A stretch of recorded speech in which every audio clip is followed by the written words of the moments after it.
Okay, back to chapter 9. When I talked about the numbers in front, again, I'm going to escape so that I can show you. I want to show you the Niels Bohr model for the atom. It was based only on hydrogen, but we still use it to represent many atoms.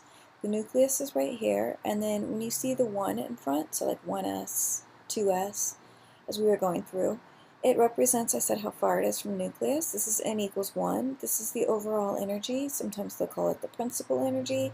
Sometimes they'll just call it the shell, because it's the shell where an electron can exist. An electron can only exist on the shell, or on the second shell, or the third shell, fourth shell, fifth shell. They cannot exist in between these shells. So an electron can only be found on a specific, they call it orbit, and it can't move in between. This is also why they hypothesize time travel, because it seems an electron will disappear from one level and reappear in another without following a straight path from one to the next. So the Bohr model, which is accurate, is how electrons fill up an atom, and they are at lowest energy at the n equals 1 because they're closest to the nucleus, and they show it like rungs of a ladder because an electron can't go in between. It just disappears from this one and goes to this one, or disappears from this one and goes to this one. And you might wonder what would cause it to go from one level to the next, and that's energy. So a lot of electricity, a lot of heat, and it'll jump up levels. It has to be enough energy to get to this rung, or it'll go to this rung instead if it doesn't have enough energy, and it'll just vibrate. The excess energy will be in movement. But if it's only given enough energy to land here, it will not land here. It'll land here. So they call that quantized. The energy is quantized. It has to be a specific amount to land on a specific rung, or it will land on the lower rung and just vibrate and move a lot faster. And here it shows it. So when energy goes in, an electron may jump up in energy. So energy absorption will cause it to jump up, and again, it can only land on a rung. And then they naturally fall back down, electrons. And when they fall back down, they give off light. Many give off light that we can see, visible light, and others give off light that's in the UV or the infrared heat region, and we can't necessarily see it. So I'm going to go down now to talk about the shapes. So I already talked about when you're filling up an atom, how you have the 1s. The 1s means, again, that you're at the lowest rung, the n equals 1, the one that's closest to the nucleus, lowest energy. S is a high likelihood of finding an atom. You see it gets denser here. So you have a high likelihood of finding, not an atom, an electron within the spherical region, if it's an S region that you're at.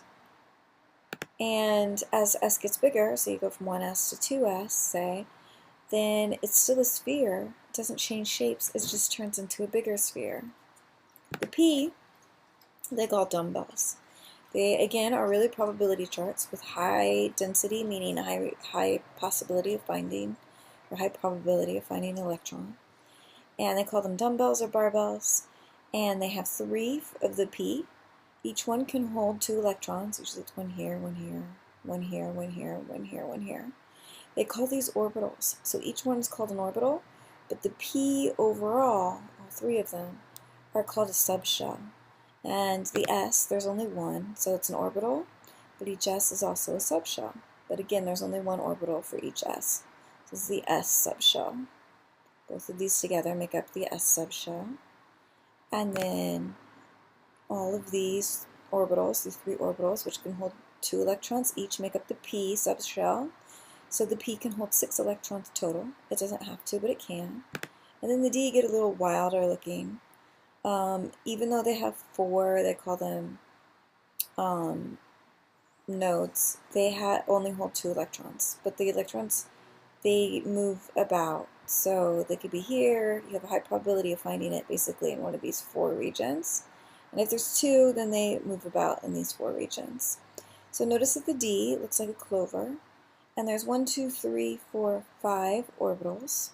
Again, no matter the shape, they can only hold 2 electrons. And that means since there's 5, the D can hold up to 10 electrons. And if you count the boxes in the transition region, you will notice that there are 10 boxes for the 10 electrons. But they don't have to be using all of these. There could be some that's empty. But now you know the subshells. And then if we go back and we look at the electron configuration, 1 tells you again the Bohr model. It tells you what rung it's on. So it's on n equals 1. If you look at an atom, that means it's closest to the nucleus. And then the S tells you the shape, it's a sphere. And the superscript will tell you how many electrons. And again, the S can only hold 2 because S only has 1 orbital. P can hold up to 6. D can hold up to 10 electrons when you're doing electron configuration.